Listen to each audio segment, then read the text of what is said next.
আসসালামু আলাইকুম বন্ধুগণ, আমরা এসেছি চলন বিলে। আসলে চলন বিল দেখতে এসে দেখি এখানে একটা সুন্দর একটা দ্বীপ।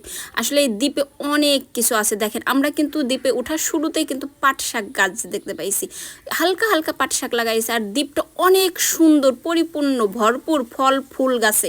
এটা কিন্তু একটা ফল গাছ, বোঝাই যাচ্ছে এটা আম গাছ, আর সুন্দর আম ধরেছে। দেখেন, ফুল গাছ, ফুলে ফলে সবজিতে ভরপুর। এখানটা দেখতে অনেক সুন্দর জায়গা, আর বিলটাও সুন্দর, দ্বীপটাও অনেক সুন্দর। এখানে আবার কসমেটিক্সের দোকান।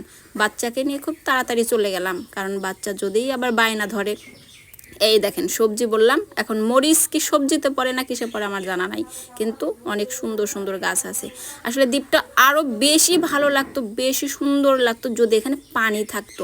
আসলে পানি থাকলে তখন দেখতে অনেক সুন্দর লাগে, কারণ দ্বীপটাই যে সুন্দর, আর সুন্দর লাগবে না কেন? কিন্তু আমাদের কপালটা একটু মন্দ, এটাই হচ্ছে আমাদের দুঃখের বিষয়। যেখানে পানি নাই, পানি থাকলে জায়গাটা দেখতে আরও বেশি ভালো লাগতো। আপনারা আসবেন।